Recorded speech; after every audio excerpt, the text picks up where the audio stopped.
अजितावा घोष आज फिर जमशेदपुर आ चुके हैं, अपने उसी शहर जहाँ के वो हैं और जिनकी पूरी जिंदगी, जिनकी पूरी लेखनी, जिनकी मूवीज, डॉक्यूमेंट्रीज, सब कुछ कहीं ना कहीं जमशेदपुर के इर्द गिर्द रहता है। अजिताभ, आपका शार भारत में स्वागत है। और आज आप फिर एक नई किताब के साथ आए, तो सबसे पहले तो उस किताब के बारे में हम बात कर लेते हैं कि ये कौन सी बुक है, इसका जो टाइटल है वो ऐसा क्यों है कि इट्स आवर लव स्टोरी है, जो भी उसमें क्या खास बात है, उसके कवर पेज पे कौन खास लोग हैं, ये तमाम चीज़ों की जानकारी है। It's our love story sequel है इट्स माय लव स्टोरी का, जो मेरा बहुत चर्चित किताब है। आदित्य की कहानी है। लास्ट पार्ट में आदित्य की जो प्रेमिका होती है उनकी डेथ हो जाती है कार एक्सीडेंट से, और एंड बेसिकली आदित्य एक मेंटल असाइलम में होता है क्योंकि वो पागल हो जाता है। उसके आगे की कहानी कि आदित्य को क्या हुआ, उसकी लाइफ में क्या हुआ, वो जानने के लिए पढ़ना पड़ेगा आपको। और ये इंडिया की पहली पिंक पेज नॉवल है। अगर आप किताब देखे होंगे तो उसमें जो पेजेस है वो पिंक है, और कवर पे दुर्जोय दत्ता है। दुर्जोय दत्ता इंडिया के मशहूर लेखक है और उनकी वाइफ है अवंतिका, और एक लव स्टोरी है बहुत, जो दिल्ली और जमशेदपुर के बेस्ड है। आप पढ़ोगे तो मजा आएगा आपको। आपकी जो बुक हम लोगों ने जो पढ़ी है, या जो यहाँ पे लोग सब पढ़ते हैं, तो वो एक मैंने भी मार्क किया, नोटिस किया कि लास्ट में एक झटका सा लगता है। हम कुछ और सोच रहे होते हैं कि ऐसा कुछ हो सकता है, और एक अजीब सा कुछ एक एंड होता है। और जो आप इसके पहले बता रहे थे कि उसके आगे की कहानी आदित्य का, वो उससे भी बहुत तकलीफ हुई थी उसको पढ़कर, और आगे फिर हम देखेंगे इसमें क्या है। तो एक ये खासियत रहती है आपकी, तो क्या यही खासियत इसमें भी नजर आई कि लास्ट में फिर कुछ झटका तो नहीं देगा? मैं स्पॉइलर नहीं दूंगा, बट मेरे को इतना पता है कि ये किताब पढ़ के आप रोगे ज़रूर। ये बहुत, क्योंकि मैं जब लिख रहा था आखिरी पन्ने इस किताब की, मैं बहुत रोया था। मैं मतलब मुझे याद है कि मैं 2-3 दिन कमरे में बंद कर लिया था अपने आपको, मैंने बात भी नहीं की, क्योंकि आदित्य एक ऐसा कैरेक्टर जो मेरे लाइफ मतलब पर्सनल लाइफ से बहुत क्लोज है। क्योंकि आदित्य वो कैरेक्टर को ऐसा लिखा, जिन्होंने पढ़ा होगा उनको पता होगा कि आदित्य कैरेक्टर ऐसा लिखा हुआ है कि लोगों को लगे कि मैं किताब में, तो इसीलिए। एक महत्वपूर्ण बात जो अभी आप कुछ देर पहले जो हमारी मित्र अंतरा बोस के साथ बात कर रहे थे, तो उसमें बात आ रही थी कि आप छोटी बुक्स लिखते हैं, स्मॉल जो पॉकेट बुक्स के आप हीरो कहलाते हैं। ये भी आपने कहा कि आजकल लोग किताब पढ़ते नहीं, ये भी एक बहुत कड़वा सच है। लोग खरीदना नहीं चाहते हैं, पढ़ना नहीं चाहते हैं। एक अजीब सी एक रणनीति है जिसके तहत बताया जाता है कि फलाने बुक्स की इतने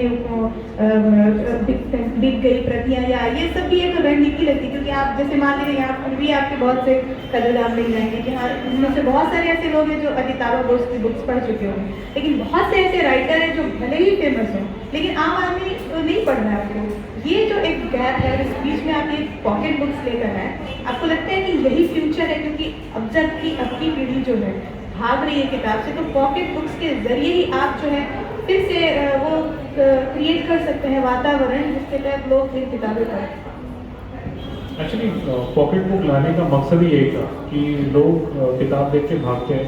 पॉकेट बुक एक्चुअली आइडिया ये आया था कि मैं ट्रेन से वापस आ रहा था दिल्ली से जमशेदपुर, और मेरे को एक लड़की मिली थी जिसने कहा यार इतने मोटे मोटे किताब कैसे पढ़ लेते लोग।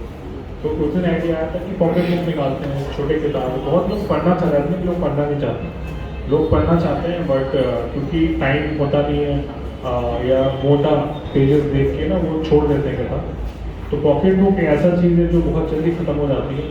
जब लाइक होता है कि टेलको से डिस्ट्रीब्यूट आ रहा है, पॉकेट बुक खत्म हो जाएगा, तो वो इसीलिए पॉकेट बुक का इजाद किया गया, और कहीं ना कहीं लोग पसंद कर रहे हैं। और आज के डेट पे जो अभी का जनरेशन है बहुत फास्ट जनरेशन है, सब कुछ ऐसे चाहिए, मतलब डिलीवरी 30 मिनट में चाहिए। आजकल तो 8 मिनट में भी आ गया है वो ब्लिंकिट, ठीक है, पिज्जा डिलीवरी चाहिए जल्दी, या कुछ भी सब कुछ जल्दी जल्दी चाहिए उनको, ठीक है। तो उस ज़माने में आई थिंक ये बुक, तभी आई थिंक ये बुक काम कर गया। और आज मैं बहुत खुश हूँ कि देश भर में हज़ारों से भी ज़्यादा पॉकेट बुक्स निकल चुके हैं, एंड कहीं ना कहीं मुझे बहुत अच्छा लगता है कि मैंने स्टार्ट किया है और आज इतने सारे किताब है, तो ऑफकोर्स फील्स गुड। और खासियत है आपकी, बहुत ही सिंपल वर्ड्स का इस्तेमाल करते हैं इंग्लिश की। और आपने भी नोटिस किया होगा कि साउथ इंडिया में लोग बहुत सामान्य इंग्लिश बोलते हैं और सब बोलते हैं, और नॉर्थ इंडिया में ज़्यादा अच्छी इंग्लिश बोलने के चक्कर में लोग एक तो हेजिटेट करते हैं और वो उस तरह से सीख भी नहीं पाते, क्योंकि बहुत अच्छा तभी आप सीख सकते हैं जब एक बेसिक नॉलेज होगा, और बेसिक की प्रैक्टिस रहती ही है ज़्यादा यहाँ पे। तो ये जो आपने एक चुना है कि ये सिंपल लैंग्वेज, ये भी आपको हिट बनाता है। ऑफकोर्स जब मैंने लिखना स्टार्ट किया था तो मैंने अपने दोस्तों के लिए लिखा था, उनकी इंग्लिश अच्छी नहीं थी तो मेरे को बहुत सिंपल इंग्लिश लिखना पड़ा था, और कहीं ना कहीं वो लोगों को बहुत अच्छी लगी कि कोई भी समझ सकता है वो मिला। मतलब मैं कहूँगा कि इसे आप करो तो आप भी समझो। नीचे एक वॉचमैन में मैं अपना किताब पकड़ा था ना, वो भी हंस के समझेगा क्या बोलना चाहता है। तो अब वो मकसद ही बन चुका है। ऑफकोर्स इनिशियल डेज में बहुत क्रिटिसाइज किया गया था इस चीज़ को लेके, मेरी इंग्लिश को लेकर, बट कहीं ना कहीं विथ टाइम लोगों ने भी समझा। बोलते हैं ना, जब भी कुछ नया लाते हो क्रिटिसिज्म मिलता है, बट जब एक बार वो फेमस हो जाता है तो वाह वाही करने लगते हैं लोग। वो वाला बात है किताब की ये क्रिटिसिज्म क्यों, मतलब जब हम कुछ लिख रहे हैं और पब्लिक ही नहीं समझे तो हम लिख क्यों रहे? जैसे आप देखिए प्रेमचंद जो थे, उनकी शुरुआती आप ध्यान देंगे तो उर्दू मिश्रित बहुत लिखे थे, उनका कोई उर्दू का एक अलग से नाम भी था। तो बाद में उन्होंने एकदम सिंपल लिखना शुरू किया, और उनकी जो लेखनी है, जो उनकी साहित्य है, एकदम आम आदमी तक टच करता रहा, और आज भी वो उतना ही रेलिवेंट प्रासंगिक रहता है जितना वो पहले था। तो आज देखिए बहुत से ऐसे लेखक हैं जो वो क्या लिखते हैं आम आदमी समझ नहीं पाता है। तो इस तरह की चीज़ें को क्यों बढ़ावा दिया जाता है कि हम ऐसा कुछ लिखें कि कोई समझे ही नहीं? ये मुझे भी नहीं पता कि मैं तो नहीं देता हूँ, उनसे मुझे जो बढ़ावा दे रहे हैं। मैं तो चाहता हूँ कि लोग सिंपल लैंग्वेज लिखें, और पता नहीं लोग चेतन भगत का भी मजाक उड़ाते हैं, लेकिन चेतन भगत की वजह से ही लोग आज किताब पढ़ रहे हैं, ये सच है, ठीक है। और ये चीज़ सराहना चाहिए चेतन भगत को लेकर। बट लोग शशि थरूर की इंग्लिश को बहुत मान्य मानते हैं, अच्छी बात है, बट चेतन भगत की बेइज्जती मत करो, मेरा वो कहना। आई थिंक लैंग्वेज में कोई वेरिएंट नहीं होना चाहिए, हिंदी इंग्लिश बांग्ला कुछ भी लिखो, अगर मैं क्या कहना चाहता हूँ वो कम्युनिकेट हो रहा है, that's important, that's it.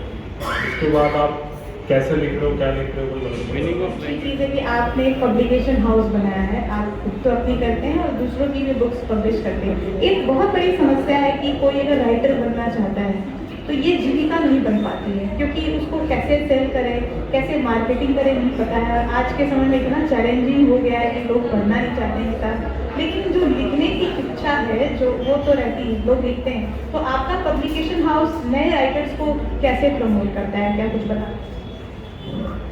Promotion की एक बात में बहुत अच्छा बात बताता हूँ। मैंने वेब सीरीज़ है पिक्चर्स, आपने देखी कि नहीं पता, उसमें एक डायलॉग है, अंधेरे में अगर हाथ पैर मारोगे ना कभी वो स्विच में हाथ लगेगा और बल्ब जलेगा। ये मैं बहुत मानता हूँ कि आप हाथ पैर मारते रहो, कहीं ना कहीं तो स्विच में हाथ लगेगा और वो जलेगा। प्रमोशन का भी वही तरीका है। अगर आपकी किताब आ रही है, मतलब आप अपने आप को ऐसा, मतलब खुद को चेतन भगत मत समझो कि मैंने अमेज़ॉन का लिंक डाल दिया वो बिकने लगेगा, ऐसा नहीं होता है। आपको अगर आज अगर सोचो मैं 20, 25, 30 लोग जो भी बैठे हैं, आपको भी पता है मैंने सोशल मीडिया में कितना भीख मांगा है कि आओ आओ आओ।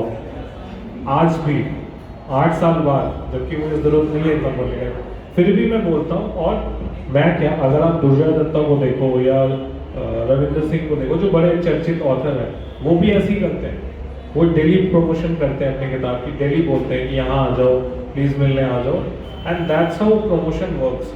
ऐसा नहीं कि वही अपने आप को आप स्टार समझने लगो कि मैंने डाल दिया वो बिकने लगे, दैट डजंट वर्क। आपको थोड़ा सा कैसे बोलता हूँ, मास के अंदर जाना ही पड़ेगा, ऑडियंस से बात करना ही पड़ेगा। ऐसा नहीं कि पूरा साल आप बैठे रहे, आपने गोवा की फ़ोटो डाल दी, आपने मलेशिया की फ़ोटो डाल दी और सितंबर में आके बोल लो किताब खरीद लो, कोई नहीं खरीदेगा। आपको audience connect, I think he is here, he is a very good example, Jamshedpur वाला, he has connected so good with their audience कि आज सब देखते हैं। I think everybody knows it now.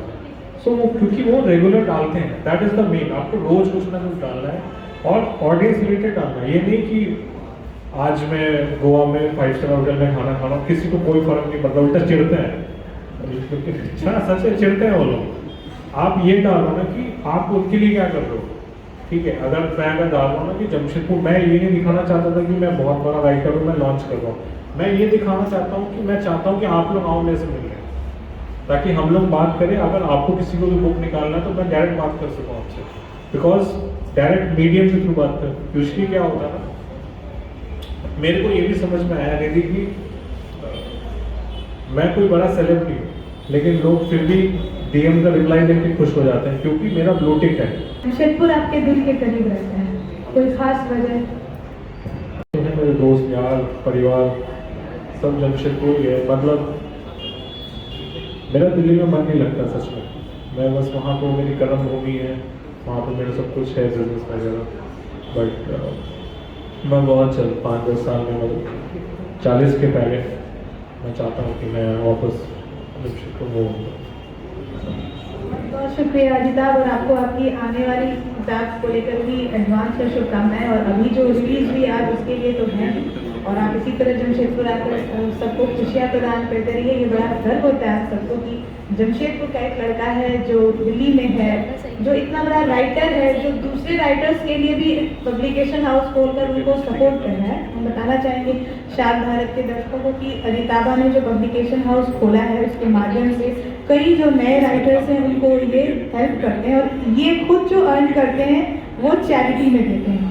ये भी एक बहुत बड़ी बात है कि ये जो मशहूर राइटर है, ये जो है जो भी कमाते हैं अपने पब्लिकेशन हाउस से, अपनी जो लेखनी है उससे, उसका एक बड़ा हिस्सा वो चैरिटी में हाँ, जब सारा ही बड़ा हिस्सा क्या, सारा ही दान कर देते हैं। और ये सक्सेस को, सफलता को एक अलग तरह से परिभाषित करते हैं। हम अंत में और लेखक जिन्होंने अपनी आज एक नई बुक की लॉन्चिंग की, आने वाले बुक के बारे में बताया, सफलता की परिभाषा दी, बहुत कुछ हम सबके साथ शेयर किया।